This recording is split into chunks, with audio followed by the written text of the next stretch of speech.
സ്ഥാപകായ ച ധർമ്മസ്യ സർവധർമ്മസ്വരൂപിണേ അവതാരവരിഷ്ഠായ രാമകൃഷ്ണായ തേ നമഃ. ലജ്ജാപടാവൃതേ നിത്യം ശാരദേ ജ്ഞാനദായികേ പാപേഭ്യോ സദാ രക്ഷ കൃപാമയി നമോസ്തുതേ. നമഃ ശ്രീയതിരാജായ വിവേകാനന്ദസൂരയേ സച്ചിത് സുഖസ്വരൂപായ സ്വാമിനേ താപഹാരിണേ. ഭഗവാന്റെ ജന്മത്തെ സംബന്ധിച്ച്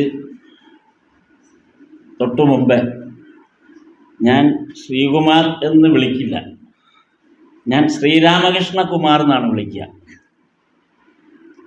കാരണം അദ്ദേഹം ദക്ഷിണേശ്വരത്തു നിന്നാണ് വരുന്നത്. അദ്ദേഹത്തിൻ്റെ വീടിൻ്റെ പേര് ദക്ഷിണേശ്വരം എന്നാണ്. ആ ദക്ഷിണേശ്വരത്ത് വീടിൻ്റെ തൊട്ടടുത്തുള്ളത് കാളീക്ഷേത്രമാണ്. അപ്പോൾ ഭഗവാന്റെ ലീലാ പ്രദേശത്തെ സ്വജീവിതത്തിൽ സാർത്ഥകമാക്കിയ ആളാണെന്ന് ആ ശബ്ദം കേട്ടപ്പോൾ നമുക്ക് മനസ്സിലായി. ആ ഭാഗവതം കേൾക്കുമ്പോൾ നമുക്ക് മനസ്സിലായി. അത്രമേൽ ഭക്തിയോടുകൂടി നമ്മളെപ്പോലുള്ളവരെ അതിൽ മുഴുകാൻ ആ ശബ്ദം കൊണ്ട് കഴിയും. അത്രയും ഭാഗ്യം ലഭിച്ച ഒരു മഹാത്മാവാണ് ശ്രീരാമകൃഷ്ണദേവൻ്റെ 190ാമത്തെ ജന്മദിനം അല്ലേ, 191ാമത്തെ വയസ്സ്, 190ാമത്തെ ജന്മദിനം. ഭഗവാന്റെ എത്ര ജന്മദിനം അദ്ദേഹം സശരീരനായിരിക്കുമ്പോൾ ആഘോഷിച്ചിട്ടുണ്ടെന്നറിയാമോ? എത്ര ജന്മദിനം എവിടെയെങ്കിലും വായിച്ചിട്ടുണ്ടോ? വായിക്കാൻ പറ്റില്ല, കണക്ക് കൂട്ടിയാലേ മനസ്സിലാവും. ആദ്യത്തെ ജന്മദിനം എപ്പോഴാണെന്നറിയാമോ? ഭഗവാന്റെ ആദ്യത്തെ ജന്മദിനം ആഘോഷിക്കുന്നത്, ആഘോഷം എന്നുള്ള വാക്കിന് പ്രത്യേക അണ്ടർസ്റ്റുഡാണ്. 1881 ആദ്യമായിട്ട് ആഘോഷിക്കുന്നത്. ഭഗവാൻ തന്നെ തിരിച്ചറിയുന്നത് ഇന്നാണ് എൻ്റെ ജന്മദിനം എന്ന്. ഈ പർട്ടിക്കുലർ ഡേറ്റ് വെച്ച് ഭഗവാൻ തന്നെ തിരിച്ചറിഞ്ഞ് ആഘോഷിക്കുന്നത്. ഭഗവാൻ അങ്ങനെ ഒരു ജന്മദിനത്തെക്കുറിച്ചുള്ള കൺസെപ്റ്റ് ഒന്നുമില്ലല്ലോ. അവതാരത്തിന് ജന്മദിനം എന്നൊന്നുമില്ല. അതിങ്ങനെ അനവരതം തുടരുന്ന ഒരു പ്രക്രിയയാണ്. എങ്കിലും മാനുഷിക പരിഗണന അനുസരിച്ച് ആദ്യമായി 1881 സുരേന്ദ്രനാഥ മിത്രയ്ക്കാണത് തോന്നിയത്. ഭഗവാന്റെ ജന്മദിനം ഒന്ന് ആഘോഷിക്കണം എന്നുള്ളൊരു, പിറന്നാൾ ആഘോഷിക്കണമെന്ന് സുരേന്ദ്രനാഥ മിത്രയ്ക്കാണ് തോന്നിയത്. സുരേന്ദ്രനാഥ മിത്രയെ നമുക്ക് എല്ലാവർക്കും അറിയാം ഇല്ലേ? സുരേന്ദ്രനാഥ മിത്രയെ അറിയാമല്ലോ അല്ലേ? അറിയാത്തവർക്ക് വേണ്ടി 2 വരിയിൽ പറയാം. ഭഗവാന്റെ എല്ലാ ചെലവും വഹിച്ചിരുന്ന ആളാണ് സുരേന്ദ്രനാഥ മിത്ര. കാശിപ്പൂരിലും ഒക്കെ അദ്ദേഹം താമസിച്ചുകൊണ്ടിരിക്കുമ്പോൾ അവിടുത്തെ ആ വീടിനുള്ള വാടക, അവിടെ വന്നിരുന്ന എല്ലാവരുടെയും ജീവിത ചെലവ്, പിന്നീട് ഭഗവാന്റെ ദേഹത്യാഗത്തിന് ശേഷം ബാരാനഗറിൽ നരേന്ദ്രൻ ഉൾപ്പെടെയുള്ളവർ, സന്യസ്ത ശിഷ്യന്മാരായവർ താമസിക്കാനുള്ള ആ ഇടിഞ്ഞു പൊളിഞ്ഞ കെട്ടിടമാണെങ്കിൽ കൂടി ആ കെട്ടിടത്തിൻ്റെ വാടക ഉൾപ്പെടെ അവിടെ 100 രൂപ എല്ലാ മാസവും സുരേന്ദ്രനാഥ മിത്രയാണ് കൊടുത്തത്. അത്രയും വലിയ ഭഗവാന് വേണ്ടി സ്വജീവിതം ഒഴിഞ്ഞു വെച്ച, എന്നാൽ ജീവിതത്തിൽ എല്ലാ തരത്തിലുമുള്ള വേണ്ടാധീനങ്ങളിൽ മാത്രം ജീവിച്ചൊരാൾ. കാരണം സമ്പത്തിൻ്റെ അങ്ങ് ഔന്നത്യത്തിലാണ്. ബ്രിട്ടീഷ് കമ്പനിയുടെ ഏറ്റവും ഉന്നത ഉദ്യോഗസ്ഥൻ, എല്ലാ സൗഭാഗ്യങ്ങളും കൂടെയുണ്ട്, സദാസമയം മദ്യപാനിയാണ്. വചനാമൃതം വായിക്കുമ്പോൾ നമുക്കറിയാം, ഭഗവാൻ സത്സംഗത്തിന് വന്നിരിക്കുമ്പോൾ സുരേന്ദ്രനാഥ മിത്ര തൊട്ടടുത്തുണ്ടാവും. പെട്ടെന്ന് കാണൂല, മുങ്ങുന്നത് എന്തിനാണെന്ന് ഭഗവാൻ അറിയാം. പിന്നെ വരുമ്പോൾ ഇങ്ങനെ ചെറിയ ആട്ടം തുടങ്ങും സുരേന്ദ്രനാഥ മിത്ര. ഭഗവാൻ അവരെയൊക്കെ അതേപോലെ തന്നെയാണ് സ്വീകരിച്ചിരുന്നത്. അല്ലാതെ അവരെ ആ തരത്തിൽ ഉപദേശിക്കാനോ അല്ലെങ്കിൽ തിരുത്താനോ ഒന്നും ഭഗവാൻ തയ്യാറായിട്ടില്ല. ഗിരീഷ് ചന്ദ്ര ഘോഷ്, കാളീപദ ഘോഷ്, ഇന്ത്യ മഹാരാജ്യത്തിലെ ഏറ്റവും വലിയ മദ്യപാനികളാണ് അവരൊക്കെ. പക്ഷെ ഭഗവാൻ അവരെ ആ രൂപത്തിൽ തന്നെയാണ് ഭഗവാന്റെ കൂടെ നിർത്തിയത്. അതുകൊണ്ട് അവർക്കൊക്കെ ജീവിതത്തിൽ വലിയൊരു ഈശ്വര സാക്ഷാത്കാരത്തിലേക്ക് നയിക്കാൻ പാകത്തിന് ആ ഭഗവത് സ്വരൂപം, ഭഗവാന്റെ ഒരു സാമീപ്യം ഇവർക്കൊക്കെ കിട്ടി. നമ്മൾ പറഞ്ഞു വന്ന് ഭഗവാന്റെ ജന്മദിനം 1881 സുരേന്ദ്രനാഥ മിത്രയാണ് ആദ്യമായിട്ട് ദക്ഷിണേശ്വരത്ത് ആഘോഷപൂർവ്വം നടത്തുന്നത്. 82 ജന്മദിനം ആഘോഷിച്ചതിൻ്റെ തൊട്ടടുത്ത കുറച്ച് ദിവസം കഴിഞ്ഞാണ് എന്നൊരു വരി ശ്രീരാമകൃഷ്ണ വചനാമൃതത്തിൻ്റെ ആദ്യത്തെ വരിയാണ്. വചനാമൃതം വായിച്ചിട്ടുള്ളവർക്ക് 1-ാം വോള്യം വായിക്കുമ്പോൾ ആദ്യത്തെ പേജിൽ ആദ്യത്തെ വരി തന്നെ ഇങ്ങനെയാണ്: ജന്മദിന ആഘോഷം കഴിഞ്ഞ് ഏതാനും ദിവസം പിന്നിട്ടപ്പോൾ എന്നാണ് അതിനകത്ത് എഴുതിയിരിക്കുന്നത്. അതായത് ഫെബ്രുവരി 26-ന്. ഇപ്പോൾ ഭഗവാന്റെ ജന്മദിനത്തിന് 19 കഴിഞ്ഞ് 26-നാണ് ആദ്യമായിട്ട് മാസ്റ്റർ മഹാശയൻ ഭഗവാനെ കാണാനായിട്ട് ദക്ഷിണേശ്വരത്ത് വരുന്നത്. അവിടെ മുതലാണ് നമ്മെപ്പോലുള്ള ഇഹലോകവാസികൾക്ക് ആ ഭഗവത് അവതാര കഥ സമ്പൂർണമായി ലഭിക്കാൻ തുടങ്ങുന്നത് അവിടെ വച്ചാണ്. പ്രത്യക്ഷത്തിൽ നമുക്ക് ലഭിക്കാൻ തുടങ്ങുന്നത് അവിടെ വച്ചാണ്. ആ 82 ജന്മദിനത്തിന് ശേഷമാണ്. പിന്നീട് സുരേന്ദ്രനാഥ മിത്ര തന്നെ പറഞ്ഞു, അതും സുരേന്ദ്രനാഥ മിത്രയാണ് ആഘോഷിച്ചത്. 3-ാമത്തെ 83 ആയപ്പോൾ സുരേന്ദ്രനാഥ മിത്ര പറഞ്ഞു, ഇനി ഇതെല്ലാവരും കൂടെ ആഘോഷിക്കും. അങ്ങനെയാണ് അത് എല്ലാവരും കൂടെ ഏറ്റെടുത്ത്, ഭക്തന്മാരെല്ലാവരും കൂടെ ഏറ്റെടുത്ത് പിന്നീട് ഒരു 2 തവണ കൂടെ ആഘോഷിച്ചു. 83, 84. അതോടുകൂടി ആഘോഷങ്ങൾ അവസാനിക്കുക. അങ്ങനെ ആകെ 4 തവണ മാത്രമാണ് ഭഗവാന്റെ ജന്മദിനം ആഘോഷിച്ചത്. പിന്നെ നമ്മളെല്ലാം ഇത് സമ്പൂർണ്ണമായിട്ട് പിന്നീട് ആഘോഷിക്കും. അതാണ് ഭഗവാന്റെ ജന്മദിന ആഘോഷത്തിൻ്റെ ഒരു ചരിത്രം. സ്വാമി എന്നോട് പറഞ്ഞത്, ഭഗവാൻ നമ്മളെപ്പോലുള്ള ഗൃഹസ്ഥാശ്രമികൾക്ക് എങ്ങനെയാണ് ഉപദേശം നൽകിയത്, ഏത് രൂപത്തിലാണ് ആ ഉപദേശം നൽകിയത് എന്നുള്ള ഒരു ഘടനയാണ് പറയേണ്ടത് എന്ന് സ്വാമി എന്നോട് നിർബന്ധിച്ചിട്ടുണ്ട്. അപ്പം ഞാൻ അതനുസരിച്ചാണ് പറയുന്നത്. വചനാമൃതം ബേസ് ചെയ്താണ് ഞാൻ പറയുന്നത് മുഴുവനും. വചനാമൃതത്തിലുള്ളതേ ഞാൻ പറയുന്നുള്ളൂ. വചനാമൃതത്തിൽ നിന്ന് വ്യത്യസ്തമായ ഒന്നും തന്നെ ഞാൻ പറയില്ല. ഭഗവാൻ 1885 ഇതേപോലെ ഭക്തന്മാരുടെ അടുത്തിരുന്നിട്ട് ഒരു കഥ പറയാൻ തുടങ്ങി. ഭഗവാൻ എന്ത് ഉപദേശം കൊടുക്കുന്നതിന് മുമ്പും ഒരു കഥ പറയും. വളരെ സിമ്പിളായിട്ടുള്ള കഥയായിരിക്കും. ആ കഥ കേൾക്കുമ്പോൾ നമുക്ക് മനസ്സിലാവും എന്താണ് പറയാൻ ഉദ്ദേശിച്ചത്. വചനാമൃതം മുഴുവനും അത്തരം ധാരാളം കഥകളുണ്ട്. നമുക്ക് പെട്ടെന്ന് മനസ്സിലാവും. യാനനാരായണൻ എന്നൊക്കെ പറഞ്ഞുള്ള ഒരുപാട് കഥകളുണ്ട്. ഏതൊരു എത്തീസ്റ്റിനെയും ബോധ്യപ്പെടുത്തുന്ന തരത്തിൽ, ഏതൊരു യുക്തിവാദിക്കും ബോധ്യം വരുന്ന തരത്തിലാണ് ഈ കഥകൾ. അതിനാ ആ കഥ ചേർത്ത്. ഭഗവാൻ അറിയാം 2025 ആവുമ്പം യുക്തിവാദികൾ ശക്തി പ്രാപിച്ച് ഇതൊക്കെ വിമർശിക്കാൻ തുടങ്ങും. അന്ന് അവരൂടെ മനസ്സിലാക്കാൻ വേണ്ടിയാണ് ഭഗവാൻ ഈ കഥ ഉണ്ടാക്കിയത്. കഥയെ നമുക്ക് നിഷേധിക്കാൻ പറ്റില്ല. അപ്പം കഥ നമുക്ക് മനസ്സിൽ ഉറക്കുകയും ചെയ്യും. അപ്പം അങ്ങനെ ഒരു കഥയാണ് ഭഗവാൻ ആദ്യമായിട്ടല്ല, ഭഗവാൻ ഇങ്ങനെ 85 ഭഗവാൻ ഇങ്ങനെ ഭക്തന്മാരോട് പറയുക. ഭഗവാൻ പറഞ്ഞത് അക്ബർ ചക്രവർത്തിയുടെ ഭരണകാലത്തെക്കുറിച്ചാണ്. കാരണം ഭഗവാന് മുൻപ്, ഭഗവാൻ ജീവിച്ചിരിക്കുമ്പോൾ അന്ന് ഇന്ത്യ രാജ്യത്തിൻ്റെ ഭരണം ബ്രിട്ടീഷുകാരുടെ ഇലാണ്. അപ്പോൾ ബ്രിട്ടീഷ് സാമ്രാജ്യത്തിന് തൊട്ടു മുമ്പ് ഇന്ത്യ ഭരിച്ചിരുന്നത് മുഗൾ സാമ്രാജ്യം. അപ്പം അതുകൊണ്ട് അന്ന് ചരിത്രപരമായൊരു കഥ പറയുമ്പോൾ ഭഗവാന്റെ തൊട്ടു മുമ്പുള്ള കാലഘട്ടത്തെക്കുറിച്ചായിരിക്കും ഭഗവാൻ ഉദാഹരണമായിട്ട് പറയുക. അപ്പോൾ സ്വാഭാവികമായിട്ട് ഭഗവാൻ പറയുന്ന കഥ മുഗൾ രാജ്യത്തെക്കുറിച്ചാണ്, സാമ്രാജ്യത്തെക്കുറിച്ച്, അക്ബറിനെ കുറിച്ചാണ്. അക്ബർ മിക്കവാറും ഇങ്ങനെ വലിയ ആരാധനകളൊക്കെ നടത്തും. വലിയ ഭക്തനായിരുന്നു അക്ബർ. അതുകൊണ്ട് വലിയൊരു ഈശ്വരാരാധനയ്ക്ക് സത്സംഗങ്ങൾ നടത്തും.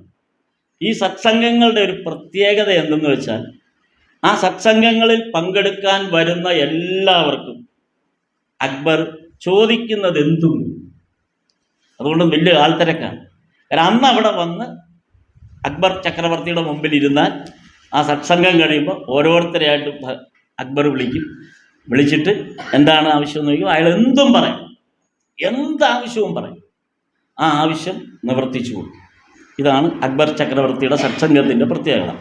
അപ്പം അങ്ങനെ ഒരു സത്സംഗത്തിലാണ് ആ ഒരു സന്ദർഭത്തെക്കുറിച്ചാണ് ശ്രീരാമകൃഷ്ണദേവൻ ഒരു കഥ പറഞ്ഞത്. നമ്മളെ സംബന്ധിച്ച് നമ്മളിവിടെ ഇത്തരം കാര്യങ്ങൾ പറയുമ്പോൾ ഈ കഥയ്ക്കൊരു മുന്നോടിയായ ചില ധാരണ നമുക്ക് വേണം. ഭഗവാൻ ഈ പറയുന്ന കഥയ്ക്കൊരു മുന്നോടിയായിട്ട് വചനാമൃതം വായിക്കുമ്പോൾ നമുക്ക് ആ കണ്ടിന്യൂറ്റി ഉള്ളതുകൊണ്ട് മനസ്സിലാവും. നമ്മളത് അതിൻ്റെ ഒരു ഭാഗമായി പറയുന്നതുകൊണ്ട് ഇതിൻ്റെ ആ ഒരു കണക്റ്റഡ് പോർഷനും കൂടെ ഞാൻ പറയാം. നമ്മളെ സംബന്ധിച്ചിടത്തോളം ഈശ്വര ധാരണ വളരെ വികലമാണ്. അതായത് ഈ അക്ബർ ചക്രവർത്തി ഒരു സത്സംഗം നടത്തുമ്പോൾ അവിടെ വരുന്നവർക്കെല്ലാം ആവശ്യപ്പെടുന്നതെല്ലാം കൊടുക്കുന്നതാണ് ആ സത്സംഗം എന്നുള്ള പ്രത്യേകത കൊണ്ടാണ് ആളുകൾ വരുന്നത്. നമ്മെ സംബന്ധിച്ചിടത്തോളമുള്ള ഈശ്വര ധാരണയും ഏതാണ്ട് ഇതേ രൂപത്തിലാണ്. നമ്മൾ ഈശ്വരൻ്റെ അടുത്ത് ചെല്ലുന്നത് നമ്മുടെ കുറേ ആവശ്യങ്ങൾ, ഒരു ലിസ്റ്റാണ്. ഏത് ക്ഷേത്രത്തിൽ പോയാലും ഏത് ആശ്രമത്തിൽ പോയാലും ചെല്ലുന്നതിന് മുമ്പ് ഒരു ലിസ്റ്റ് നമ്മുടെ കയ്യിലുണ്ട്. ഈ ലിസ്റ്റ് പ്രകാരം ഉള്ള കാര്യങ്ങളൊക്കെയാണ് അവിടെ ഏൽപ്പിക്കുക. അതൊക്കെ കൃത്യമായിട്ട് നടക്കാൻ പറ്റുന്ന പൂജ ആ നോട്ടീസിൽ നോക്കുമ്പോൾ അതൊക്കെ കാണും. അതൊക്കെ ഇട്ട് പിന്നെ നോക്കിയിരിക്കുകയാണ് ഇത് എന്നാണ് നമ്മൾ ഉദ്ദേശിച്ച കാര്യം ഇവിടെ വരിക എന്നുള്ളത്. ഇതൊരു വികലമായ ഈശ്വര സങ്കല്പമാണ്. പക്ഷെ നിർഭാഗ്യവശാൽ ശ്രീരാമകൃഷ്ണദേവൻ തന്നെ പറഞ്ഞ പോലെ ജ്ഞാനവും അജ്ഞാനവും പോലുള്ളൊരു വ്യത്യാസമാണ്. അജ്ഞാനവും ജ്ഞാനവും ഒന്ന് തന്നെയാണ്. അജ്ഞാനത്തിൻ്റെ ഭാഗത്താണ് ഇത് നിൽക്കുന്നത്, ജ്ഞാനത്തിൻ്റെ ഭാഗത്താണ് ഈശ്വര സാക്ഷാത്കാരത്തെക്കുറിച്ചുള്ള പൂർണ്ണ ബോധം നിൽക്കുന്നത്. നമ്മെ മാത്രം കുറ്റം പറഞ്ഞിട്ട് കാര്യമില്ല. ക്ഷേത്രത്തിൽ ചെല്ലുമ്പോൾ ക്ഷേത്രത്തിൻ്റെ മേൽശാന്തിയുടെ ശ്രദ്ധ എവിടെയായിരിക്കും? ഭക്തന്മാർ നൽകുന്ന ദക്ഷിണയിലായിരിക്കും ശ്രദ്ധ. അപ്പോൾ പ്രസാദം ഇലയിലോ ഒക്കെ ശരിയാക്കി പാത്രത്തിൽ വെച്ച് ഒരു പൂജ കഴിയുമ്പോൾ മേൽശാന്തി പുറത്തു വന്ന് നിൽക്കും. അപ്പോൾ നമുക്ക് ഈ ഇലയിൽ കിട്ടും. ഇലയിൽ കിട്ടുമ്പോൾ എന്ത് ചെയ്യണം? നമ്മളെന്ത് ചെയ്യണം? നമ്മൾ കൊടുക്കണം. അപ്പം അതിനാണ് അദ്ദേഹം തയ്യാറാക്കി. അപ്പോൾ അദ്ദേഹം കുറേ തയ്യാറാക്കി വെക്കുമ്പോൾ അതിനുള്ളാക്കി. മഹാപ്രഭുവിൻ്റെ അടുത്തു നിന്നാണ് ഈ പുറത്തു വന്ന് നിൽക്കുന്നത്. അവിടെ ഒരു നിമിഷം ചോദിച്ചാൽ മതി. ശ്രീരാമകൃഷ്ണദേവൻ ഇതിന് പറയുന്നത് നമ്മളെല്ലാം തോരപ്പരിപ്പ് മേടിക്കാനാണ് പോകുന്നത് ക്ഷേത്രത്തിൽ. ശ്രീരാമകൃഷ്ണദേവൻ്റെ ഭാഷയാണ് ഡാൽ. തോരപ്പരിപ്പാണ് നമ്മുടെ ലക്ഷ്യം. ഭഗവാന്റെ അടുത്ത് ചെല്ലുന്നത് നമ്മൾ എന്താണ് ചെന്ന് ചോദിക്കുന്നത്? ഭഗവാനോട് തോരപ്പരിപ്പ് തരുമോന്നാണ്. മഹാപ്രഭുവിൻ്റെ അടുത്തേക്കാണ് പോകുന്നത്. അപ്പോൾ ഇതാണ് വികലമായൊരു സാഹചര്യം പറയുന്നത്. ശ്രീരാമകൃഷ്ണദേവൻ അതിനെക്കുറിച്ചൊരു ചെറിയ ഉദാഹരണം പിന്നീട് ഇതിനോട് ചേർത്ത് പറയുന്നുണ്ട്. ഒരാൾക്ക് ഒരു ഭാഗവതം കേൾക്കണമെന്നൊരു മോഹം. ഒരു ഗൃഹസ്ഥാശ്രമിയായ ഒരു ഭക്തന് ഭാഗവതം കേൾക്കണമെന്നുള്ള മോഹം. അപ്പോൾ ഒരു നന്നായി ഭഗവത് കഥ പറയുന്ന ഒരാൾ ആരാണെന്ന് ഇയാൾ അന്വേഷിച്ച് നടക്കുകയാണ്. അങ്ങനെ അന്വേഷിച്ച് നടന്നപ്പോൾ വേറെ ഇതറിയാവുന്ന ഒരാൾ പറഞ്ഞു, ഇന്ന ഒരാളുണ്ട്, അദ്ദേഹം നന്നായിട്ട് ഭാഗവത കഥ പറയും. പക്ഷെ അദ്ദേഹം ഭാഗവത കഥ പറയുമ്പോൾ ചെറിയ പ്രശ്നമാണ്. അദ്ദേഹത്തിന് കുറച്ച് കൃഷിസ്ഥലമുണ്ട്, പശുക്കളൊക്കെ ഉണ്ട്. ഇതൊക്കെ നോക്കി നടത്തി ഒഴിവുകഴി ഉള്ളപ്പോഴേ ഭാഗവത കഥ പറയാൻ പറ്റൂ. അപ്പം അദ്ദേഹത്തിൻ്റെ മെയിൻ പ്രോഗ്രാം എന്താണ്? കൃഷിസ്ഥലം നോക്കുക, പശുക്കളെ നോക്കുക, ആ കാര്യങ്ങൾ ശ്രദ്ധിക്കുക. അതാണ് അദ്ദേഹത്തിൻ്റെ പ്രധാനമായ ശ്രദ്ധ. അതിൽ നിന്ന് ഒരു ഒഴിവ് കിട്ടുമ്പോഴാണ് അദ്ദേഹം ഭാഗവത കഥ പറയാൻ പറ്റും. അപ്പം ഈ ഭക്തൻ പറഞ്ഞു, അങ്ങനെ ഒരാളുടെ ഭാഗവത കഥ എനിക്ക് കേൾക്കണ്ട, അത് കേട്ടിട്ട് കാര്യമില്ല. കാരണം ഭാഗവത കഥ പറയുമ്പോഴോ കേൾക്കുമ്പോഴോ എന്താണ് അതിൻ്റെ മൂല്യം എന്ന് പറയുന്നത്? നമുക്ക് മറ്റൊന്നും വേണ്ട, മറ്റെല്ലാം നമുക്ക് വേണ്ട, ഭഗവാൻ മാത്രം മതി എന്ന് മനസ്സിൽ ചിന്ത വരുമ്പോഴാണ് ഭാഗവതം പറയേണ്ടത്. ആ ഒരു ചിന്തയോടുകൂടി മാത്രമേ ഭാഗവത കഥ കേട്ടിട്ട് കാര്യമുള്ളൂ. നമ്മുടെ മുഴുവൻ പ്രാരാബ്ധങ്ങളെയും നമ്മൾ നമ്മുടെ മാറാപ്പിൽ വെച്ചുകൊണ്ട് ഭാഗവത കഥ കേട്ടിട്ട് ഒരു പ്രയോജനവുമില്ല. അതെല്ലാം ഒഴിവാക്കാൻ കഴിഞ്ഞ് നമുക്ക് ഈശ്വരൻ മാത്രം മതി, ഭഗവാൻ മാത്രം മതി എന്ന പൂർണ്ണമായ തീരുമാനം എടുക്കുന്ന സന്ദർഭത്തിൽ മാത്രമേ ഭാഗവത കഥയ്ക്ക് പ്രാധാന്യമുള്ളൂ. പല ഭാഗവത സപ്താഹങ്ങളുടെ അവസ്ഥ ഭഗവാൻ പറഞ്ഞ ഈ അവസ്ഥയിലാണ്. അവിടെ ഭാഗവത സപ്താഹത്തിനല്ല പ്രാധാന്യം, മറ്റു പലതിനാണ് പ്രാധാന്യം. അത് നമുക്കിവിടെ ചുറ്റുപാടും ഇങ്ങനെ നമ്മൾ സ്ഥിരം ഈ കാലഘട്ടത്തിൽ നമുക്കറിയാം. ഭഗവാനെ മാത്രം മതി എന്ന് പറയുന്ന ഭാഗവതം മാത്രമേ എനിക്ക് താല്പര്യമുള്ളൂ എന്ന് ആ ഭക്തൻ പറഞ്ഞു എന്ന് ശ്രീരാമകൃഷ്ണദേവൻ ഒരു ചെറിയ കഥയായിട്ട് പറഞ്ഞതാണ്. പിന്നെ അതിനോട് ചേർത്ത് മറ്റൊരു കഥ കൂടെ ഭഗവാൻ പറഞ്ഞു. ആ കഥ എന്തെന്ന് വെച്ചാൽ, ഭഗവാൻ ഒരിക്കൽ ഒരു രാജാവ് ഒരു ഭാഗവതം നടത്താൻ തീരുമാനിച്ചു. അപ്പം ഭാഗവതത്തിന് അതിന് കൊള്ളാവുന്ന ഒരു ആചാര്യനെ വിളിച്ചു വരുത്തി. എന്നിട്ട് രാജാവ് ഭാഗവത കഥ പറയാൻ പറയും. ഈ ആചാര്യൻ ഈ രാജാവിൻ്റെ മുന്നിലിരുന്നുകൊണ്ട് ഈ ഭാഗവത കഥ പറയും. അപ്പോൾ ഓരോ തവണ പറയുമ്പോഴും ഒന്നോ രണ്ടോ വാചകം പറഞ്ഞ ശേഷം ഈ ആചാര്യൻ രാജാവിനോട് ചോദിക്കും, മനസ്സിലായോ എന്ന് ചോദിക്കും. അപ്പം രാജാവ് തിരിച്ച്, താങ്കൾക്ക് മനസ്സിലായോ എന്ന് തിരിച്ചു ചോദിക്കും. പിന്നെയും ഭാഗവതകാരൻ കഥ പറയും. ഭാഗവതകാരൻ കഥ പറഞ്ഞ് കുറച്ച് കഴിയുമ്പോൾ വീണ്ടും ചോദിക്കും, മനസ്സിലായോ? അപ്പോൾ രാജാവ് തിരിച്ചു ചോദിക്കും, അങ്ങയ്ക്ക് മനസ്സിലായോ എന്ന് ചോദിക്കും. ഈ ഭാഗവതകാരനൊരു സംശയം, ഇതെന്താണ് തിരിച്ച് എന്നോട് മനസ്സിലായോ എന്ന് ചോദിക്കുന്നതിൻ്റെ കാരണം? അത് ഈ കഥ മുഴുവൻ, ഭാഗവതം മുഴുവൻ പറഞ്ഞു കഴിഞ്ഞതിന് ശേഷം ഈ ഭാഗവതകാരൻ മഹാരാജാവിനോട് ചോദിച്ചു, അല്ല അങ്ങ് എന്താണ് ഞാൻ മനസ്സിലായോ എന്ന് ചോദിക്കുന്നത് ആ പറയുന്ന ഫ്ലോയ്ക്ക് പറയുന്നതാണ്. മനസ്സിലായോ ഉൾക്കൊള്ളുന്നുണ്ടോ, ഞാൻ ഈ പറയുന്ന ഇതിൻ്റെ തത്വം മനസ്സിലാവുന്നുണ്ടോ, കഥ മനസ്സിലാവുന്നുണ്ടോ എന്നിങ്ങനെ ചോദിക്കുന്നത് നമ്മൾ ശ്രദ്ധിച്ചിട്ടുണ്ടല്ലോ, അങ്ങനെ പറയുന്ന ആളുകളുണ്ട്. അപ്പോൾ രാജാവ് പറഞ്ഞു, ഞാനും അത് തന്നെയാണ് തിരിച്ച് ചോദിച്ചുകൊണ്ട്, അങ്ങയ്ക്ക് മനസ്സിലായോ എന്ന്. രാജാവ് മനസ്സിലായോ എന്ന് ചോദിക്കാൻ കാരണം എന്താണെന്ന് അറിയാമോ? അത് ശ്രീരാമകൃഷ്ണദേവനാണ് ആ ക്ലാരിഫിക്കേഷൻ തരുന്നത്. രാജാവ് ചോദിച്ചത്, ഇയാളോട് മനസ്സിലായോ എന്ന് ചോദിച്ചത് കഥ മനസ്സിലായോ എന്നല്ല, താൻ ഈ പറയുന്നതിൻ്റെ അർത്ഥം തനിക്ക് മനസ്സിലായോ എന്നാണ്. ഇതിൻ്റെ അർത്ഥം തനിക്ക് മനസ്സിലായി എങ്കിൽ താൻ ഒരിക്കലും എൻ്റെ മുമ്പിൽ വന്ന് ഈ കഥ പറയില്ല. കാര്യം എൻ്റെ മുമ്പിൽ താൻ ഈ കഥ പറയാനിരിക്കുന്നത് ഇനി ഞാൻ തരാൻ പോകുന്ന സമ്മാനത്തിൻ്റെ വലിപ്പം നോക്കി. അതാണ് രാജാവ് തിരിച്ചു ചോദിച്ചത്. നിനക്ക് ഭഗവാനെ അല്ല മനസ്സിലായത്, ഞാൻ രാജാവിൻ്റെ മുമ്പിൽ വന്നൊരു കഥ പറഞ്ഞാൽ കിട്ടാവുന്ന സമ്മാനം, അതിൻ്റെ പ്രതിഫലത്തിൻ്റെ വലിപ്പം നോക്കിയിട്ടാണ് താങ്കൾ ഈ കഥ എന്നോട് പറയുന്നത് എന്ന കാര്യം എനിക്ക് മനസ്സിലായി. ആ കാര്യം താങ്കൾക്ക് മനസ്സിലായോ എന്നാണ് ഞാൻ തിരിച്ചു ചോദിച്ചത്. ആ ഭാഗവതാചാര്യൻ നാണം കിട്ടു. അപ്പം ഇതാണ് ഈശ്വരീയമായ സങ്കല്പത്തെക്കുറിച്ച് ഭഗവാൻ നമ്മോട് പറയുന്നത്. യഥാർത്ഥത്തിൽ നമ്മൾ എങ്ങനെയാണ് ഈ ഈശ്വരനെ സാക്ഷാത്കരിക്കാൻ, നമ്മൾ ഈ കഥകൾ മനസ്സിലാക്കുന്നത് എങ്ങനെ, ഈ ഭാഗവതം കേൾക്കുന്നത് എങ്ങനെ എന്നുള്ളത് നമ്മുടെ ഈ പ്രാരാബ്ധ ദുഃഖങ്ങളിൽ നിന്ന് പൂർണ്ണമായും നമ്മുടെ മനസ്സിനെ നമുക്ക് മാറ്റാൻ സാധിച്ചാൽ മാത്രമേ ഇതുകൊണ്ട് പ്രയോജനമുള്ളൂ. അതിന് ഭഗവാന്റെ കൂടെ വന്നിരിക്കുന്ന എല്ലാ ഭക്തന്മാരുടെയും, ഗൃഹസ്ഥാശ്രമികളായ ഭക്തന്മാരുടെ പ്രത്യേകിച്ച് നമ്മളേറ്റവും കൂടുതൽ നമുക്ക് അവരുമായിട്ടാണ് അസോസിയേറ്റ് ചെയ്യാൻ പറ്റുക. സന്യസ്ത ശിഷ്യന്മാരോട് അസോസിയേറ്റ് ചെയ്യണമെങ്കിൽ നമുക്ക് വലിയ ബുദ്ധിമുട്ടാണ്. കാര്യം അത് നമ്മെ സംബന്ധിച്ചിടത്തോളം അതിന് മഹാഭാഗ്യം വേണം അങ്ങനെ ഒരു സാഹചര്യത്തിലേക്ക് പോകാൻ. പക്ഷെ ഒരു ഗൃഹസ്ഥാശ്രമി ആയിരുന്നു കൊണ്ട് തന്നെ ഇപ്പം മാസ്റ്റർ മഹാശയന് സന്യാസിയാവണമെന്ന് ആഗ്രഹമുണ്ടായിരുന്നു. പക്ഷെ ഒരിക്കലും ഭഗവാൻ മാസ്റ്റർ മഹാശയനെ അനുവദിച്ചില്ല, അനുവാദം കൊടുത്തില്ല. അതേസമയം ഗിരീഷ് ചന്ദ്ര ഘോഷിന് കാവ്യവസ്ത്രം നൽകാൻ തീരുമാനിക്കുകയും ചെയ്തു. ഭഗവാൻ ഒരു കാവ്യവസ്ത്രം കാശിപ്പൂർ ഗാർഡനിൽ വെച്ച് അവസാന നാളുകളിൽ ഈ കാവ്യവസ്ത്രങ്ങളെല്ലാം കൂടെ എനിക്ക് തോന്നുന്നു 15ഓ 16ഓ കാവ്യവസ്ത്രമുണ്ട്. ഈ 16 കാവ്യവസ്ത്രവുമായിട്ട് 16ഓ 17ഓ കാവ്യവസ്ത്രമുണ്ട്. ഈ കാവ്യവസ്ത്രവുമായിട്ട് ഒരാൾ വന്ന്, ഒരു ഭക്തൻ വന്ന്, ഒരു അന്യഭക്തൻ വന്ന് ഇത് ഭഗവാനോട് പറഞ്ഞു, ഇത് സന്യാസിമാർക്ക് പുറത്ത്, ഈ സാധുജനങ്ങൾക്ക്, അതായത് ഈ ഈശ്വര കാര്യങ്ങൾക്കായിട്ട് നിൽക്കുന്ന സാധുജനങ്ങൾ, സന്യാസിമാർക്ക് വേണ്ടി വിതരണം ചെയ്യാൻ വേണ്ടി ഞാൻ കൊണ്ടുവന്നതാണ് എന്ന് പറഞ്ഞപ്പോൾ ഭഗവാനാണ് പറഞ്ഞത്, അതിവിടെ തന്നേക്കും എന്ന് പറഞ്ഞത് വാങ്ങിച്ചു വെച്ച് ഭഗവാൻ ഈ കാവ്യവസ്ത്രം സന്യസ്ത ശിഷ്യന്മാർക്ക് വിതരണം ചെയ്യുന്നതാണ് കാശിപ്പൂർ ഗാർഡനിലെ ഏറ്റവും മഹനീയമായ ഒരു സന്ദർഭം. ശരിക്കും സന്യാസ ദീക്ഷ അവർക്ക് നൽകുന്ന പോലെ. പക്ഷെ അതിൽ ഒരു കാവ്യവസ്ത്രം ബാക്കി വന്നപ്പോൾ ഭഗവാൻ അത് മാറ്റിവെച്ചു. അത് ഗിരീഷ് ചന്ദ്ര ഘോഷിന് കൊടുക്കാൻ വേണ്ടിയിട്ട്.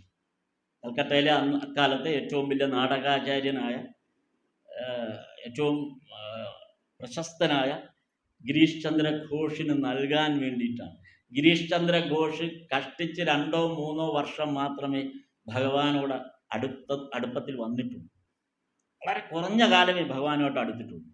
ആ 83-ന് ശേഷം 83-84 കാലഘട്ടത്തിലാണ് ഗിരീഷ് ചന്ദ്ര ഘോഷ് ആദ്യമായിട്ട് ഭഗവാനെ നേരിട്ട് ബന്ധപ്പെടുന്നത് തന്നെ. അതും ഭഗവാന് നാടകം കാണണം, ചൈതന്യ മഹാപ്രഭുവിൻ്റെ കഥ നാടകമായിട്ട് അവതരിപ്പിക്കുന്നു എന്നറിഞ്ഞ് ആരോ ഭഗവാനോട് പറഞ്ഞപ്പോൾ അത് സ്റ്റാർ തിയേറ്ററിൽ പോയിട്ട് ഈ നാടകം കാണണം, അതിനുള്ള ടിക്കറ്റ് വേണം എന്ന് പറഞ്ഞ് ഭഗവാനെയും കൊണ്ട് വന്നവർ, ഭഗവാൻ പുറത്ത് നിൽക്കുകയാണ്, ഒരു ടിക്കറ്റ് എടുക്കാനായിട്ട്. അപ്പോൾ ഭഗവാൻ വരുന്നു എന്നുള്ള കാര്യം ഗിരീഷ് ചന്ദ്ര ഘോഷ് ഗ്രീൻ റൂമിൽ ഡ്രസ്സ് ചെയ്തുകൊണ്ടിരിക്കുകയാണ്. അപ്പോൾ ഗിരീഷ് ചന്ദ്ര ഘോഷിൻ്റെ അടുത്ത് നിന്നിട്ട് പറഞ്ഞു, ഇങ്ങനെ ഭഗവാൻ നാടകം കാണാൻ വന്നിട്ടുണ്ട്, അപ്പോൾ അതിന് വേണ്ട സൗകര്യം ചെയ്തു കൊടുക്കണം. ഗിരീഷ് ചന്ദ്ര ഘോഷ് പറഞ്ഞു, ഒരാൾക്ക് ഫ്രീ ടിക്കറ്റ് കൊടുക്കാം, ബാക്കി എല്ലാവരും ടിക്കറ്റ് എടുക്കും. അത്രയും ഭഗവാനുമായിട്ട് ഗിരീഷ് ചന്ദ്ര ഘോഷിന് അന്ന് ബന്ധമുണ്ട്. എന്നിട്ട് അന്ന് ഒരു ടിക്കറ്റ് ഭഗവാന് ഒരു ഫ്രീ ടിക്കറ്റ് കൊടുത്തിട്ട് ബാക്കി എല്ലാവരോടും ടിക്കറ്റ് എടുക്കാം. അങ്ങനെ ഭഗവാനെ കൊണ്ടുപോയി അന്നത്തെ ഒരു ബാൽക്കണി പോലെയുള്ള പ്രധാനപ്പെട്ട ഒരു സീറ്റിലിരിക്കുകയും അങ്ങനെ ഭഗവാൻ ഈ നാടകം കാണുകയും, ആ നാടകം കണ്ട് ഭഗവാൻ പിന്നീട് ആ നാടകത്തിൽ ചൈതന്യ മഹാപ്രഭുവായിട്ട് അഭിനയിച്ച വിനോദിനി എന്ന് പറയുന്ന നടിയെ നേരിട്ട് വന്ന് അനുഗ്രഹിക്കുകയൊക്കെ ചെയ്ത ഒരു സന്ദർഭം ഉണ്ടായിരുന്നു. അപ്പം അങ്ങനെയുള്ള ഗിരീഷ് ചന്ദ്ര ഘോഷ് ആകെ 2-3 വർഷം മാത്രമേ ആയിട്ടുള്ളൂ ഭഗവാനുമായിട്ട് അടുത്തിട്ട്. ആ ഗിരീഷ് ചന്ദ്ര ഘോഷ് ഭഗവാൻ സന്യാസം അല്ലെങ്കിൽ സന്യസ്ത ജീവിതത്തിന് പരിഭാഗമായ കാവ്യവസ്ത്രം നൽകാൻ തയ്യാറായി. എങ്ങനെയൊക്കെയാണ് ഭഗവാന്റെ പരിഗണന എന്നുള്ളതാണ് ഇതിനകത്ത്. അതേസമയം ഭഗവാനോടൊപ്പം മുഴുവൻ സമയവും ചെലവഴിക്കുകയും ആ വചനാമൃതം മുഴുവനും പകർന്നെടുത്ത് എഴുതുകയും ചെയ്ത് സൂക്ഷിക്കുന്ന മാസ്റ്റർ മഹാശയനോട് ഒരിക്കലും അതിനനുവദിച്ചിട്ടില്ല. പക്ഷെ മാസ്റ്റർ മഹാശയന് കൊടുത്തൊരു പ്രിവിലേജ് മറ്റാരെയും ഇത് പകർത്തി എഴുതാൻ അനുവദിച്ചിട്ടില്ല. ഭഗവാനോടൊപ്പം ശാരദാനന്ദ സ്വാമികൾ ഇത് കുറിച്ചെടുക്കാൻ ശ്രമിച്ചപ്പോൾ പോലും അത് അനുവദിച്ചില്ല. അപ്പം മാസ്റ്റർ മഹാശയനെ മാത്രമേ ഇത് കുറിച്ചെടുക്കാൻ അനുവദിച്ചിട്ടുള്ളൂ. ആ തരത്തിലാണ് ഭഗവാൻ നമ്മളോട് കാണിക്കുന്ന പരിഗണന. സാധാരണ ഭക്തനോട് കാണിക്കുന്ന ഭഗവാന്റെ വലിയൊരു കൃപാ കടാക്ഷം എന്ന് പറയാം. നമ്മൾ തുടങ്ങി വെച്ച കഥ അക്ബർ ചക്രവർത്തിയുടെതാണ്. ഇനി നമുക്ക് അക്ബർ ചക്രവർത്തിയുടെ ആ സത്സംഗത്തിലേക്ക് പോകാം. അപ്പോൾ ഈ സത്സംഗം നടന്നപ്പോൾ ഒരു ഭക്തൻ ഈ സത്സംഗം കാണാനായിട്ട് വരിക. ഇത് കഴിഞ്ഞപ്പോൾ ആ സത്സംഗത്തിൽ വെച്ച് അക്ബർ ചക്രവർത്തി കൈകൾ ഉയർത്തി മുകളിലോട്ട് നോക്കിയിട്ട് പ്രാർത്ഥിക്കുകയാണ്, ഈശ്വര ഞങ്ങൾക്ക് സൗഭാഗ്യം തരണേ, ഈശ്വര ഞങ്ങൾക്ക് സമ്പത്ത് തരണേ, ഈശ്വര ഞങ്ങൾക്ക് ആരോഗ്യം തരണേ എന്നും പറഞ്ഞ് അക്ബർ ചക്രവർത്തി ഇങ്ങനെ ഓരോ ആവശ്യങ്ങൾ ഇങ്ങനെ മുകളിലോട്ട് നോക്കി ഇങ്ങനെ പ്രാർത്ഥിക്കും. അപ്പോൾ ഈ സന്യാസി അത് കഴിഞ്ഞിട്ടാണ് ആളുകൾ അക്ബർ ചക്രവർത്തിയെ ചെന്ന് കണ്ട് ഓരോന്ന് ആവശ്യപ്പെടുകയും നേടുകയും ചെയ്യും. അപ്പോൾ ഇദ്ദേഹം എന്ത് ചെയ്യും? ഇദ്ദേഹത്തിൻ്റെ ഊഴം വന്നപ്പോൾ ഇദ്ദേഹം അക്ബർ ചക്രവർത്തിയോട് ഒന്നും ചോദിക്കാതെ തിരിച്ചങ്ങി. അപ്പോൾ അക്ബർ ചക്രവർത്തിയെ ശ്രദ്ധിച്ചു, ഒരാൾ ഒന്നും ചോദിക്കാതെ തിരിച്ചിറങ്ങിപ്പോകും. അപ്പം അക്ബർ ചക്രവർത്തി ആ ആളെയും വിളിച്ചു. എന്നിട്ട് നിങ്ങളെന്താണ് ഒന്നും മിണ്ടാതെ ഇറങ്ങിപ്പോയതെന്ന്. അപ്പം ഞാൻ എന്തെങ്കിലും അങ്ങിൽ നിന്ന് കിട്ടും എന്ന് പ്രതീക്ഷിച്ചാണ് ഞാനിവിടെ വന്നത്. ഇവിടെ വന്നപ്പോഴാണ് എന്നേക്കാൾ ദരിദ്രമാണ് അങ്ങയുടെ അവസ്ഥ. അങ്ങ് ഓരോന്നും മുകളിലോട്ട് നോക്കി ചോദിക്കുന്ന കണ്ടപ്പോൾ എന്നാൽ പിന്നെ എനിക്ക് നേരിട്ട് ചോദിച്ചാൽ അങ്ങയുടെ ആവശ്യം എനിക്കില്ലല്ലോ. ഇത് യഥാർത്ഥത്തിൽ നമുക്ക് ഈശ്വരനോട് ചോദിച്ചാൽ പോരെ. അതാണ് ഭഗവാൻ പറഞ്ഞത്, നമ്മൾ ഈ ഡാല് മേടിക്കാൻ പോകുന്നവരാ ഈശ്വരൻ്റെ അടുത്ത്. വളരെ എന്താ പറയുക, വളരെ വളരെ തുച്ഛമായ ആവശ്യങ്ങൾക്ക് വേണ്ടി ഭഗവാന്റെ അടുത്ത് പ്രാർത്ഥനയിലാണെന്നുള്ള മട്ടിൽ നമ്മൾ അങ്ങ് ഓരോ ക്ഷേത്ര ദർശനവും ആരാധനയും പൂജയും എന്തെല്ലാം മന്ത്രവാദം, പിന്നെ ഈ ദിവസങ്ങളോളം ഉള്ള വ്രതം, ആവശ്യം നോക്കുമ്പോഴോ 1 കിലോ പരിപ്പ് കിട്ടാനുള്ള ഈ പരിപാടിയാണ്. അതിനുവേണ്ടി ഇതൊക്കെ ചെയ്യേണ്ട വല്ല കാര്യമുണ്ട്? ആ കടയിൽ പോയി പരിപ്പ് മേടിച്ചാൽ പോരെ. എത്ര തുച്ഛമാണ് നമ്മുടെ ആവശ്യങ്ങൾ എന്ന് ആലോചിച്ചു ഭഗവാന്റെ മുന്നിൽ. ഈ പ്രപഞ്ചം മുഴുവൻ നമുക്ക് വേണ്ടി ഒരുക്കി തന്ന്, ഈ പ്രപഞ്ചം മുഴുവൻ നമുക്ക് ആസ്വദിക്കാനുള്ള അനുവാദം തന്ന്, നമുക്ക് മനുഷ്യജന്മം കൂടെ തന്നു. അങ്ങനെയുള്ളൊരു ഭഗവാൻ, ആ ആ ഭഗവാന്റെ അടുത്ത് ചെന്നിട്ട് നമ്മുടെ ആവശ്യങ്ങൾ എത്ര തുച്ഛമാണെന്നുള്ളതാണ്, എത്ര ബാലിശമായ ആവശ്യങ്ങളാണ്, എത്ര നൈമിഷികമായ ആവശ്യങ്ങൾ. ഇതാണ് ഭഗവാൻ ആ ഒരു കഥയിലൂടെ നമുക്ക് പറഞ്ഞു തരുന്നത്. അതേപോലെ തന്നെ മറ്റൊരു കഥ ഇവിടെ പറയുന്നത്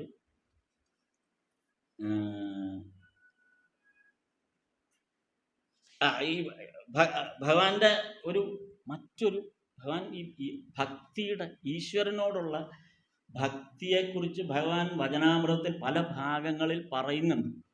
അതിൽ എന്നെ സംബന്ധിച്ച് ഞാൻ വായിച്ചപ്പോൾ എന്നെ ഏറ്റവും കൂടുതൽ ആകർഷിച്ച ഒരു ഭാഗം ഞാൻ നിങ്ങളോട് പറയാം. മാസ്റ്റർ മഹാശയനുമായിട്ട് ഭഗവാൻ സംസാരിക്കുമ്പോൾ ഭഗവാൻ രാവണനെക്കുറിച്ച് സംഭാഷണം നടന്നു. രാമായണത്തെക്കുറിച്ച് പല സന്ദർഭത്തിൽ രാമായണത്തെ പല തരത്തിൽ ഭഗവാൻ അവതരിപ്പിക്കുന്നുണ്ട്. വചനാമൃതം പൂർണ്ണമായി വായിക്കുമ്പോൾ നമുക്ക് രാമായണത്തെക്കുറിച്ചുള്ള നമ്മുടെ കോൺസെപ്റ്റ് തന്നെ മാറിക്കും. ഇപ്പം ഈ രാവണനെക്കുറിച്ച് ഭഗവാൻ എഴുതി പറയുന്നു. ഈ പറഞ്ഞില്ലേ, ഈ ഈശ്വരൻ എന്തും സാധ്യമാകും, നമുക്കിപ്പോൾ ഈശ്വരനോട് എന്തും ചോദിക്കാം. ഇപ്പം രാവണൻ സീതയെ കൊണ്ട് ലങ്കയിൽ പാർപ്പിച്ചിരിക്കുകയാണ്. ഇപ്പോൾ രാവണൻ ചെന്നിട്ട് സീതയുടെ അടുത്ത് ചെന്നിട്ട് എൻ്റെ രാജ്ഞിയാകണം, അല്ലെങ്കിൽ എൻ്റെ കൂടെ ഞാൻ എല്ലാ സൗഭാഗ്യങ്ങളും തരാം, രാമനെ ഉപേക്ഷിച്ച് എൻ്റെ കൂടെ ഈ ലങ്കയിൽ കഴിയാം എന്നുള്ള ആ വ്യാമോഹമാണ് രാവണൻ ആവശ്യപ്പെട്ടുകൊണ്ടിരിക്കുന്നത്. ഇപ്പം രാവണനോട് ഒരാൾ ചോദിച്ചു, അങ്ങെന്തിനാണ് ഇങ്ങനെ സീതയുടെ മുമ്പിൽ വന്ന് കേഴുന്നത്? അങ്ങക്ക് ശ്രീരാമന്റെ രൂപം എടുക്കാൻ പറ്റുമല്ലോ. രാവണന് സാധ്യമല്ലാത്ത ഒന്നുമില്ല, രാവണൻ അതിശക്തനാണ്. അപ്പൊ രാവണന് വേണമെങ്കിൽ ശ്രീരാമന്റെ രൂപം എടുക്കാം, കണ്ടാൽ പോലും തിരിച്ചറിയില്ല, അത്രയ്ക്ക് പവറുള്ള ആളാണ് രാവണൻ. ഒന്നാമത് ശിവന്റെ വലിയ ഭക്തനും കൂടിയാണ്. അപ്പൊ രാവണൻ അതിശക്തനാണ്. അപ്പൊ അങ്ങ് എന്തുകൊണ്ട് ശ്രീരാമന്റെ രൂപം എടുത്തിട്ട് സീതയുടെ അടുത്ത് എന്ന് ചോദിച്ചാൽ സീതയ്ക്ക് മനസ്സിലാവില്ല. വളരെ എളുപ്പമായില്ലേ, വേഷം മാറിച്ചല്ല. ഇന്ദ്രൻ ഗൗതമമുനിയുടെ വേഷം കെട്ടിയാണല്ലോ അഹല്യയുടെ വീട്ടിൽ ചെന്നത് എന്ന് പറഞ്ഞ പോലെ വളരെ എളുപ്പത്തിൽ സാധിക്കാവുന്ന ഒരു കാര്യം. അങ്ങെന്തിനാണ് ഈ കിടന്നത്? എന്തോ അതെന്താ പറ്റാത്തത്? അതെന്താ? എന്നാൽ അതാ രാമായണത്തെ കുറിച്ച് ഭഗവാൻ പറയുമ്പോ കഥ മാറും. നമ്മളൊന്നും ചിന്തിക്കാത്ത ഭാഗത്തൂടെ ഭഗവാൻ പറഞ്ഞത്. ഭഗവാന് രാവണനും രാമനും ഒന്ന് തന്നെയാണ്, ഈശ്വരീയ ഭാവമാണ് രണ്ടും. അപ്പൊ ഭഗവാൻ ഇതിന് പറഞ്ഞത് സീതയുടെ കഴിവല്ല, എന്തുകൊണ്ട് രാമന്റെ രൂപം താൻ സ്വീകരിക്കുന്നില്ല എന്ന് രാവണൻ പറഞ്ഞ ഉത്തരമാണ്. രാമന്റെ രൂപം ഞാൻ സ്വീകരിച്ചു കഴിഞ്ഞാൽ പിന്നെ ഞാൻ ആരാ? ഞാൻ ആ മഹാപ്രഭുവിന്റെ പ്രതിരൂപമായി മാറിക്കഴിഞ്ഞു. പിന്നെ എനിക്ക് സീത എന്നുള്ളതുണ്ടോ? പിന്നെ 10 സീത വന്നാൽ 1000 സീത വന്നാൽ എനിക്കെന്താ? അപ്പോ രാമനെ എത്രമാത്രമാണ് രാവണൻ ഉൾക്കൊണ്ടിരിക്കുന്നത് അല്ലേ? അങ്ങനെ ഒരു രാവണനെ നമുക്ക് രാമായണത്തിൽ വായിക്കാൻ പറ്റൂ? ഭഗവാൻ ശ്രീരാമകൃഷ്ണദേവൻ പറഞ്ഞപ്പോഴാണ് നമുക്ക് അങ്ങനെയും അതോടുകൂടി രാവണനെ ഞാൻ വലിയ ഭക്തനായി മാറി അല്ലേ? രാവണനെ അത്രയും വലിയൊരു രാവണൻ. ഇതാണ് ഭഗവാൻ നമ്മെ തിരുത്തുന്നത്. രാമായണം മൊത്തം നമ്മുടെ മുമ്പിൽ തിരുത്തി ഭഗവാൻ എഴുതുന്നുണ്ട് മുഴുവൻ. അത് പല ഭാഗത്തായിട്ട്. ഒരു ഭാഗത്ത് പറയുന്നത് 4 തരത്തിലാണ് നമ്മുടെ പ്രശ്നം. നമ്മളെ പോലുള്ള ഭക്തന്മാരെ, ഇപ്പൊ വിഷയം മാറിക്കൊണ്ട് പുസ്തകം മാറ്റാം, 4 തരത്തിലാണ് നമ്മുടെ പ്രശ്നം. സമയമായി. അപ്പൊ ഇതൊന്ന് 2 രാവണനെ കുറിച്ച് പറഞ്ഞു പോയതുകൊണ്ട് അത് മുഴുവനായില്ലെങ്കിൽ രാമായണം ഭഗവാൻ രാമകൃഷ്ണദേവൻ എങ്ങനെ രാമായണത്തെ വ്യാഖ്യാനിക്കുന്നു എന്നുള്ളത്. 4 തരത്തിലാണ് നമ്മൾ ഈ ഭൂമിയിൽ ജീവിക്കുന്ന. നമ്മൾ 4 തരത്തിലാണ് നമ്മുടെ അവസ്ഥ. 1 ഈശ്വരൻ, 2 മായ, 3 നമ്മളാകുന്ന ജീവാത്മാവ്, 4 ഈ ഭൂമി, ഈ പ്രപഞ്ചം അല്ലെങ്കിൽ ഈ പ്രദേശം. ഈ 4 ഘടകങ്ങളാണ് നമ്മുടെ ഓരോരുത്തരുടെയും മുമ്പ്. അപ്പോൾ ഭഗവാൻ, മായ, നമ്മൾ, ഈ ഭൂമി, ഇങ്ങനെയാണ് ജഗത്ത്. ജഗത്ത് എന്നെടുത്താൽ ജഗത്ത്. നമുക്ക് ഈശ്വരനെ ഒരിക്കലും കാണാൻ പറ്റില്ല. കാരണം എന്താ? ഈശ്വരനും നമുക്കും ഇടയിൽ ആരുണ്ട്? മായയുണ്ട്. അപ്പം നമുക്ക് ഒരിക്കലും കാണാൻ പറ്റില്ല. ഈ ജഗത്തിൽ നമ്മൾ നിൽക്കുമ്പോൾ മായ ഉള്ളിടത്തോളം കാലം നമുക്ക് ഈശ്വരനെ കാണാൻ പറ്റില്ല. അപ്പം കാട്ടിലേക്ക് പോകുമ്പോൾ ആദ്യം പോകുന്നത് രാമൻ, അതിന് പിന്നാലെ സീത അങ്ങ് ഇറങ്ങുകയാണ്. സീത ഇറങ്ങിയിരിക്കും. അത് മായയുടെ ഒരു കളിയാണ്. ലക്ഷ്മണനാകുന്ന ജീവാത്മാവിന് ഒരിക്കലും രാമനെ കാണാൻ പറ്റില്ല, മനസ്സിലാവില്ല. ഇതാണ് ഭഗവാൻ ആ ഒരു അവസ്ഥ. ഇതൊക്കെയാണ് നമ്മുടെ അവസ്ഥ എന്ന് പറഞ്ഞത്. എന്നിട്ട് ഭഗവാൻ ഇവിടെ കൃത്യമായി നല്ലൊരു ഉദാഹരണം പറയുന്നു. കാട്ടിലേക്ക് പോകാൻ നേരമായപ്പോൾ, വനവാസത്തിന് വിധിച്ചപ്പോൾ ദശരഥൻ ചെന്ന് വസിഷ്ഠനോട് കരഞ്ഞു പറഞ്ഞു, രാമനോടൊന്ന് മാറ്റി പറയണം, തിരുത്താൻ പറയണം, പോകരുതെന്ന് പറയാൻ വസിഷ്ഠനോട് പറഞ്ഞു. വസിഷ്ഠൻ ചെന്ന് രാമനോട് പറഞ്ഞു, അച്ഛൻ ഇങ്ങനെ ദുഃഖത്തിലാണ്, അങ്ങ് വനവാസത്തിന് പോവുകയാണോ എന്ന് ചോദിച്ചു. എന്നിട്ട് വസിഷ്ഠൻ ഒരു കാര്യം കൂടെ ചേർക്കുകയാണ്. ശ്രീരാമകൃഷ്ണദേവൻ പറയുന്നു, വസിഷ്ഠൻ ചോദിച്ചു, അങ്ങക്ക് എങ്ങനെ വനത്തിൽ പോകാൻ കഴിയും? എന്തുകൊണ്ടാണ് വസിഷ്ഠൻ അത് ചോദിച്ചതെന്ന് ശ്രീരാമകൃഷ്ണദേവൻ പറയും. ശ്രീരാമൻ ഒരിക്കലും വനമെന്നോ അയോധ്യയെന്നോ വ്യത്യാസമില്ല. നമുക്കാണത് തോന്നല്. ശ്രീരാമനെ സംബന്ധിച്ചിടത്തോളം വനവും അയോധ്യയും ഒന്ന് തന്നെയാണ്. രാമായണത്തിൽ അതറിയാവുന്ന ഒരേ ഒരു കഥാപാത്രം ഭരതൻ മാത്രമാണ്. അതുകൊണ്ടാണ് ഭരതൻ അയോധ്യയ്ക്ക് വെളിയിൽ കാത്തിരുന്നത്, ഭഗവാൻ വരാൻ വേണ്ടി, തിരിച്ചു വരാൻ. കാര്യം ശ്രീരാമൻ കാട്ടിലേക്കല്ല പോയത്. ശ്രീരാമനെ സംബന്ധിച്ച് കാട്ടിലേക്ക് പോയിട്ടില്ല. കാരണം കാടെന്നൊരു സങ്കല്പം ശ്രീരാമനില്ല, അയോധ്യ എന്നുള്ള സങ്കല്പവും ശ്രീരാമനില്ല. ഇത് രണ്ടുമില്ലാത്ത ആളാണ് ശ്രീരാമൻ. അപ്പോൾ അങ്ങനെയുള്ള വസിഷ്ഠൻ അത് ചോദിക്കുകയും ചെയ്തു, അങ്ങക്ക് എങ്ങനെ കാട്ടിൽ പോകാൻ പറ്റും? കാടെന്നോ നാടെന്നോ എന്നുള്ള വ്യത്യാസം ഇല്ലാത്തതാണ് ശ്രീരാമൻ. അപ്പൊ എങ്ങനെയൊക്കെയാണ് രാമായണത്തെ ഭഗവാൻ നമ്മുടെ മുമ്പിൽ തിരുത്തി, വചനാമൃതം തുടർന്ന് ഈ രാമായണ ഭാഗങ്ങൾ മാത്രം കളക്ട് ചെയ്തിട്ട് നമ്മളത് വായിച്ച് പഠിക്കുകയാണെങ്കിൽ ഇന്ന് നമ്മൾ മനസ്സിലാക്കുന്ന രാമായണം മുഴുവൻ മാറും. ഈ ജന്മദിനത്തിൽ, ഭഗവാന്റെ ജന്മദിനത്തിൽ നമുക്ക് ആ അനുഗ്രഹം ഉണ്ടാകട്ടെ, അല്ലെങ്കിൽ അത്തരം ഒരു അറിവിലേക്ക് നമുക്കെല്ലാം പോകാൻ കഴിയട്ടെ എന്ന് പ്രാർത്ഥിച്ചുകൊണ്ട്, സ്ഥാപകായ ധർമ്മസ്യ സർവധർമ്മസ്വരൂപിണെ അവതാരവരിഷ്ഠായ രാമകൃഷ്ണായ തേ നമഃ.